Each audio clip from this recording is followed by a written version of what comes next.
Three girls came to Hollywood to make their bids for all it had to give, each in her own way.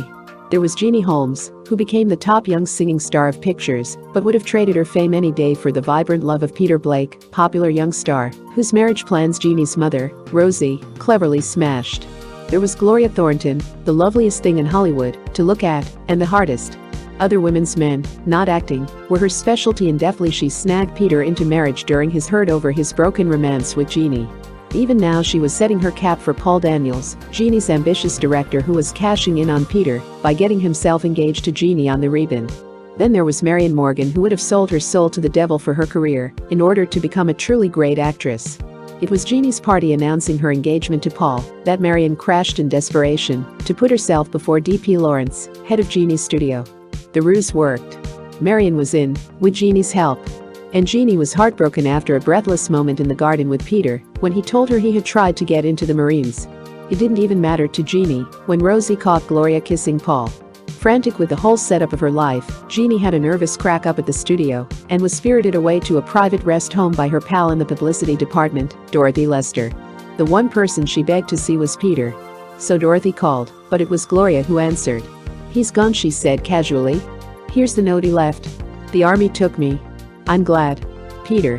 When Jeannie came back from the hospital, she found Rosie in their cheerless modern living room arranging an enormous basket of expensive hothouse flowers. Outside in the garden there was a profusion of roses and gardenias. But Rosie never used what was at hand when she could buy something else. "Hello, Mother," Jeannie said. Rosie saw that Jeannie seemed to have grown taller because she was so much thinner. She noticed the purple shadows beneath her eyes. But what she failed utterly to see was that in Jeannie's eyes there was that certain look which proves that a young woman has been doing serious thinking. "Darling," Rosie said, "you've come back. And, somehow, with Peter gone and Paul working every night cutting the Thornton picture, I feel as if you're my little girl again." Jeannie smiled. "I'm afraid I'm my own girl now." "What do you mean?" Rosie asked. "I've just told DP I won't do that script they sent me in the hospital." Rosie shoved the flowers aside and leaned against the edge of the table. "But you didn't consult me, Jeannie." "No," said Jeannie quietly, "I just went into a little conference with myself." Rosie choked down the rage that had risen in her throat. "What happened?" "I'm on suspension," Jeannie said. You're not going to get your salary?" "That's right." For so many years Rosie Holmes had struggled to piece a living together that her mind could not encompass the gesture of turning down a weekly five-figure sum for a principal. She did not need money now. Nevertheless, the idea of going off salary instead of making a film in which you did not believe was so incomprehensible to her that she looked at Jeannie as if she were a monster. Even the old familiar speech failed her. She could not talk of her sacrifices or deify her weary bones. She just stood there with the expensive flowers framing her horrified face. Finally she whispered, "I don't understand you." Jeannie, however, was about to understand herself. During those weeks in the hospital with nothing but her own soul to examine, she had arrived at a curious kind of inner peace. She had taken stock of her mistakes, and, although she could not rectify her greatest one, letting Peter down, she could, she realized, compensate by being true to herself at last. Reading the script of Summer Moon, she knew, with the exultation that is one of the compensations of a decision born of personal integrity, that she would not make this film. Not even Rosie's belated, but unabashed hysterics shook her calm determination when, the next day, a Hollywood columnist announced, Marion Morgan, who made such a hit doing a bit in the Broadway musical Arizona, is going places.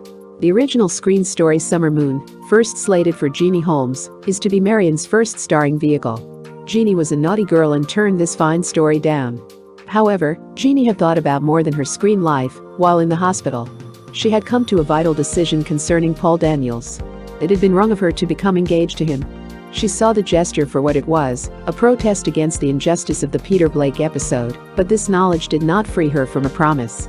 She assured herself that, as soon as she was released from the hospital, she would be a dutiful and proper sweetheart to the man she would eventually marry. She had been allowed no visitors while she was in the nursing home, not even Paul or her mother, mostly not her mother. She called Paul now at the studio. At last the operator located him in the projection room. He was running bits and pieces of the Thornton film. "Paul, dear," Jeannie said, "I'm home."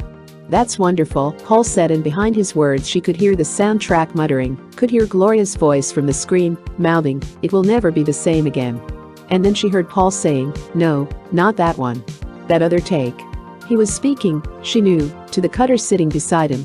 Then again he spoke into the telephone to her, but his voice had the remote, impersonal quality that a man's voice has when he is doing man's work and must, at the same time, give attention to a woman. "Paul," Jeannie said. "I want to dance. Will you pick me up here at the house about 7 and take me to Macambo?" Again came the mumbling from the screen and Paul's voice above it. "Can't make it then," and, to the cutter, "No, you idiot, that's a rotten take." "All right, Paul," Jeannie said. "Meet me at Macambo at 8. "Okay," Paul said, and as Jeannie hung up the telephone she was not sure whether he had said okay to her or to the cutter. She was less sure that night when, in one of the few evening dresses that Rosie had ever allowed her, she arrived at Macambo. The head waiter proudly escorted her to a conspicuous table. It was an event when a girl who was as great a star as Jeannie and who frequented nightclubs as little as she made an appearance at Macambo. "Don't snap yet, boys," Jeannie said to the lads with the cameras. "Paul's coming presently. And 2 are always better than 1 in a picture." She ordered a glass of ginger ale. Jeannie had never tasted liquor, and waited. Several people came over to her table, chatted, went away again. Sitting at the conspicuous table she felt more lonely even than she had felt in the hospital, when she was absolutely alone. At 9:30 she called the waiter. "Mr. Daniels must have been detained at the studio. I'll order dinner now, while I wait for him." She said it loud enough for the people at the other table to hear her. At 10:30 she had finished her dinner, or, at least, she had disfigured it with a knife and fork. Aware that everyone was watching her, she went downstairs, remained 15 minutes and returned to her table. She said to the waiter, her voice loud, "I've just had a call from Mr. Daniels. He has been unavoidably detained at the studio. So please bring me my check." She was opening her bag to find a bill, her eyes lowered, when she heard the murmur that went around the room. Somehow she knew the whispers concerned her. Looking up, she saw Paul standing in the entrance. And standing beside him, her eyes bright, her cheeks flushed, her low-cut lame evening gown reflecting the lights, as well as every curve of her luscious body, was Gloria Thornton. Before Jeannie had time to design a course of behavior, Paul saw her and headed for her table not too steadily, for he had been drinking. "Forgive me, Jeannie," he said. "I don't have any excuse, I just forgot I was to meet you, that's all." "Thanks for being honest," Jeannie said. "Besides," Paul went on, not hearing her, "this picture I've just made with Gloria is lousy and I know it."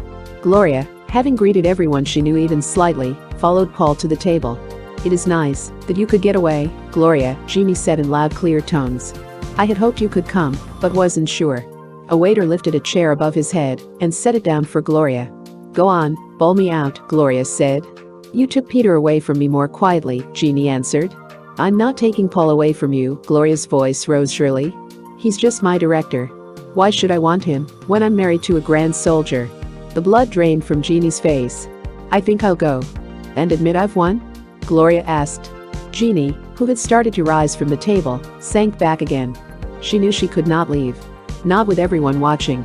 When the Hollywood Reporter and Daily Variety, previewing Summer Moon, acclaimed Marion Morgan a new and brilliant star, it was more than Gloria could take. Her last film, she knew, was a horrible failure. What did the new girl have that made her so sensational? Gloria demanded that Summer Moon be run off for her in the projection room, and as she watched it, for the first time in her life, she experienced a deep sense of frustration. Never before had she sincerely wanted to be a great actress. She had been content with her proven ability, the ability to take men, permanently or temporarily, away from other women. But as she watched Summer Moon she resented Marion Morgan with all the weakness of her poor little soul, because she knew that Marion was good. Marion was in her dressing room when Gloria opened the door. "Thought I'd drop by and get acquainted," Gloria said. "I just saw your picture. Did you like it?" Marion asked. "It's a nice little picture," Gloria said. "Good for the first try. Congratulations." "Thanks. You're a funny girl," Gloria mused.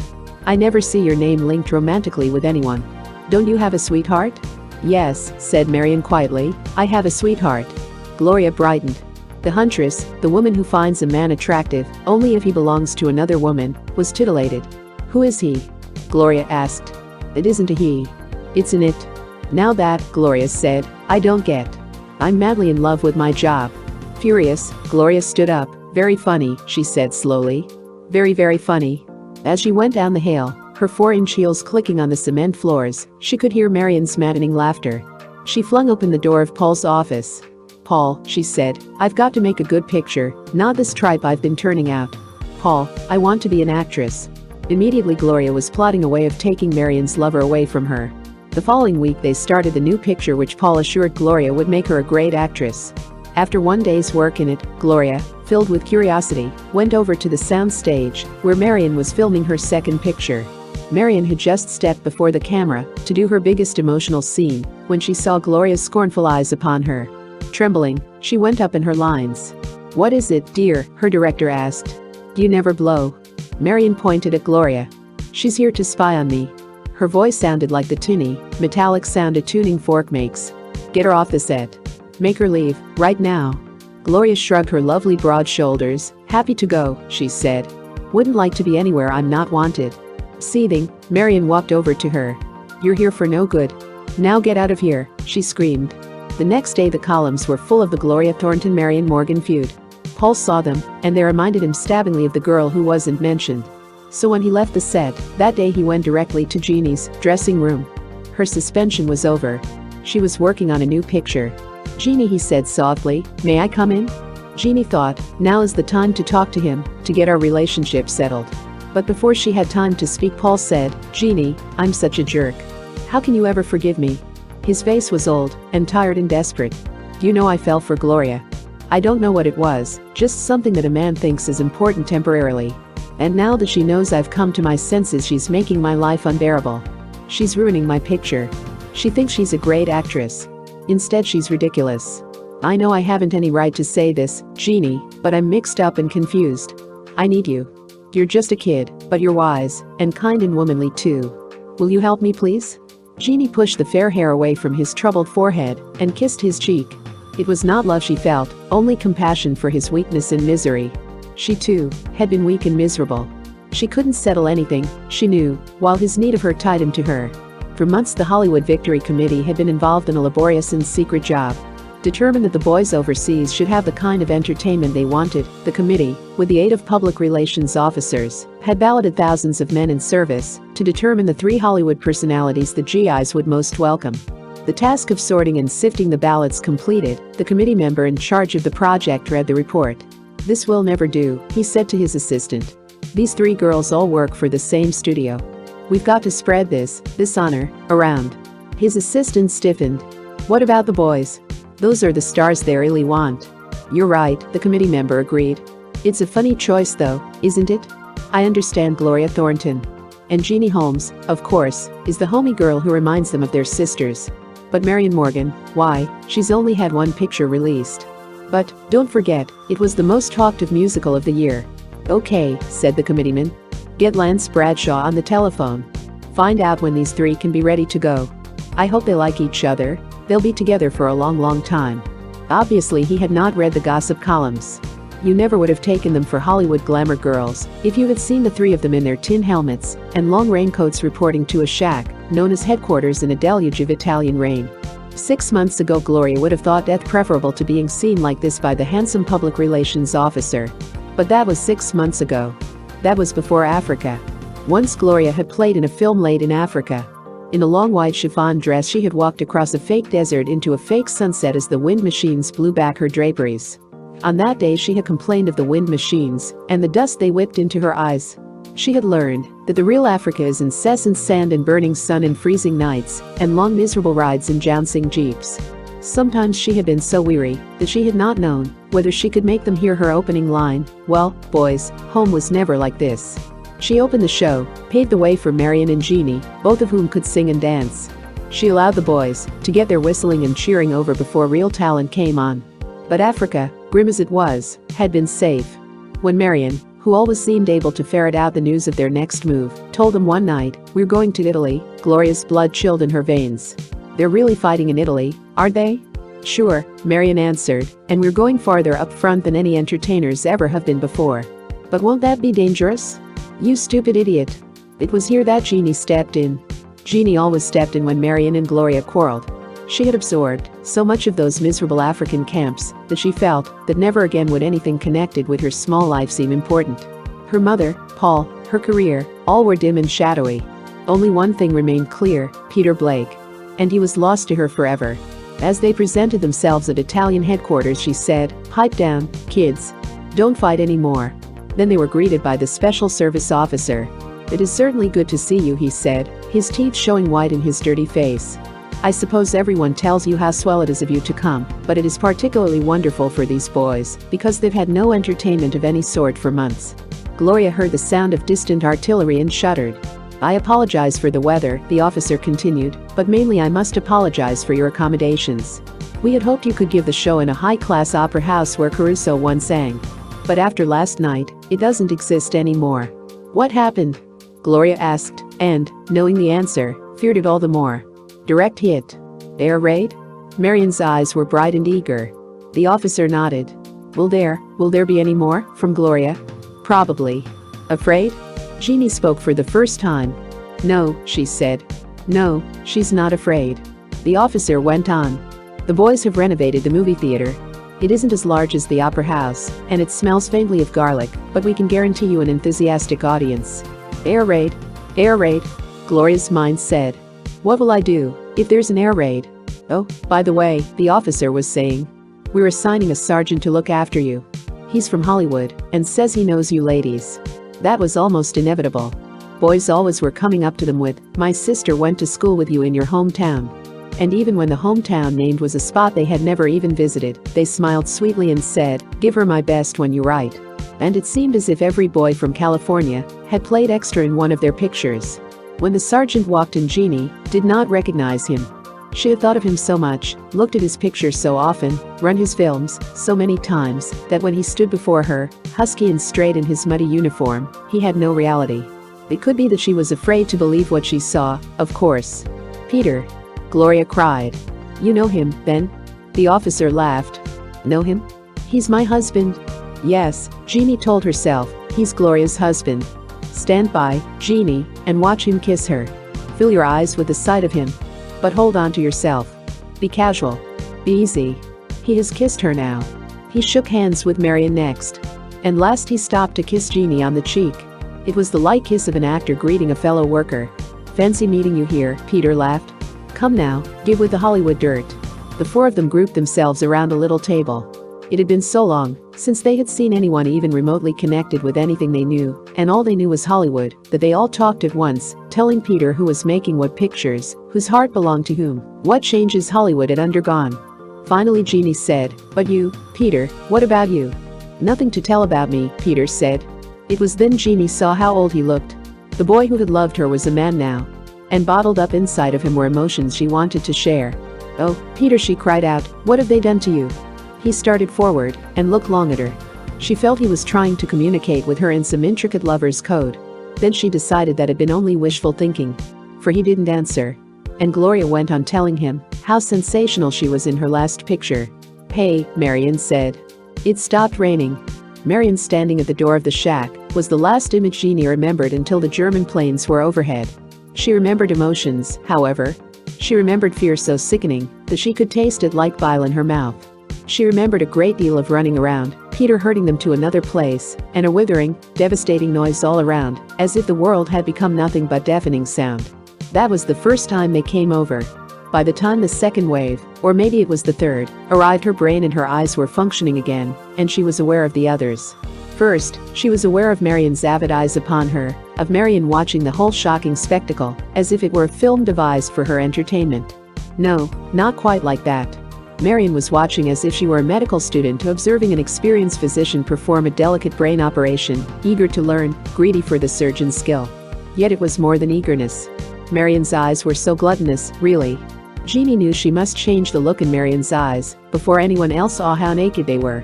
During a lull in sound that was almost worse than the noise, Jeannie whispered to Marion, "Aren't you afraid?" "No," said Marion. "But you are." And then those hungry eyes devoured Jeannie's face until Jeannie was almost more afraid of Marion than she was of the hissing, spitting, thunderous bombs. "Don't look at me that way," she said. "I've got to see everything," Marion whispered, her voice husky. "I'm going to be the greatest actress in the world. I can use every moment of this." It was not until months later that Jeannie wondered why she had not asked, "But wouldn't it be better to examine yourself? To test your own emotions instead of feeding on the emotions of others?" And 3 years later Jeannie, seeing the film, that won for Marion her second Academy Award, said to herself, "Technically her performance is wonderful. But she leaves me untouched." And then thought, if she had watched herself instead of the others during that air raid, she would give more warmth to her performance. But at the time, all Jeannie knew was that Marion frightened her, and she thought, people think Gloria is hard, and that Marion is just an eager, ambitious kid. But Marion really is the hard one. Gloria is putty compared to her. For Marion served hard masters, art and ambition. Fear was personified in Gloria, and her behavior under fire made Jeannie ashamed to look at her. Gloria was neither acting nor observing. As the tearing, shattering noise ripped at the Italian skies, her face contorted, and she writhed on the ground. Then she beat her head with her hands and tore at her clothes. Gloria! Jeannie shouted, behave yourself. She rolled bloodshot eyes in Jeannie's direction. She muttered something. She pulled at her hair. Then she stood up, weaving like a drunken person. Peter was beside her instantly, trying to get her down, saying, Gloria, you must not behave like this. Gloria looked at him, as if seeing him for the first time. Then she screamed. And the sound was more terrible than the sound of the bombs. Peter, looking at her steadily, drew back his list. A second later it came into contact with Gloria's chin. She crumpled to the ground. Mercifully now she was oblivious. Peter crawled back to Jeannie. I'm sorry I had to do that. But it's better for her. Besides, hysteria spreads. We knocked them out quite a lot. Jeannie did not speak, for at that moment a bomb fell so close that mud splashed up on her mouth. Are you afraid? Peter asked. Yes, Jeannie said. But you don't show it. Then it happened. Peter drew her to him and held her in his arms. Oh Jeannie, my darling. It's just you. It's always been just you. Darling, Jeannie whispered, happy for the first time in all those months. When this is over, Peter whispered, his mouth close to her ear, we'll be together, darling. No, said Jeannie desperately. Gloria would never give you a divorce. Particularly not now. You see, because I was engaged to him, she went for Paul. He was crazy about her too, and then he saw her as she was, and came back to me for help. Just before we left he told her he was through with her. It made her furious. No man had ever told her that before. So I know she wouldn't take having you go too. I see, Peter said. And then later, and you and Paul? I settled that before I left, she told him wearily. I couldn't have loose ends. He understood. For Paul, weak as he is, always really knew there was nobody for me but you. Then, Jeannie, it will be us. Sadly Jeannie shook her head, she'll never give you up now. That night they gave their show. And the men laughed and applauded when Gloria, the bruise on her chin carefully concealed by makeup, came out on the stage and said, well, boys, home was never like this. Gloria was the hit of the show that night. And this was unusual, because usually Marion's and Jeannie's talent overrode Gloria's appeal. But somehow that night the talent did not come through. Marion's songs were too studied, and there was no life in Jeannie's dancing. It was Gloria who really pulled the show together. And when it was over it was Gloria all the boys crowded around. Jeannie was taking off her makeup when Peter came backstage. He sat watching her hair tied back off her forehead with a towel, as her fingers dipped into the cold cream and smeared it over her little face. At last he stood up and leaned over to kiss the back of her neck. They sprang apart guiltily as they heard the door open and looked up to see Gloria standing there. Relax, kids, she said as she sat quietly and calmly at the improvised makeup table and adjusted a towel over her hair. Peter and Jeannie waited for a storm of vituperative words. But none came. Instead Gloria cold creamed her face and said ouch as her fingers touched her chin. I guess maybe war teaches you something, she said at last. I don't quite know what it is. But it has something to do with, would you laugh if I said personal standards? No, Jeannie answered quietly, we wouldn't laugh. And then she blushed realizing she had said we, when she had no right to say it. But Gloria, so calm now, so unafraid, picked up the very personal pronoun. That's just it. We. I never belonged to Peter and he never belonged to me. Talking about things like that seems funny here, but look, Jeannie, when we get back, if we do get back, I want to divorce Peter, because he was never really mine. And somehow after today I don't, ever again, want anything that isn't mine. Really mine, I mean. Jeannie reached out her hand and took Gloria's greasy little paw. Thanks, she said. Oh, skip it, Gloria said. I'm still okay. I won't win any Academy Awards the way Marion will. Not that I think those awards will make Marion happy. Maybe I don't know what spells happiness. I never could spell anyhow. But, she looked up at Jeannie and Peter, I feel better now, better than I've ever felt before in my life. Photoplay magazine, April 1945.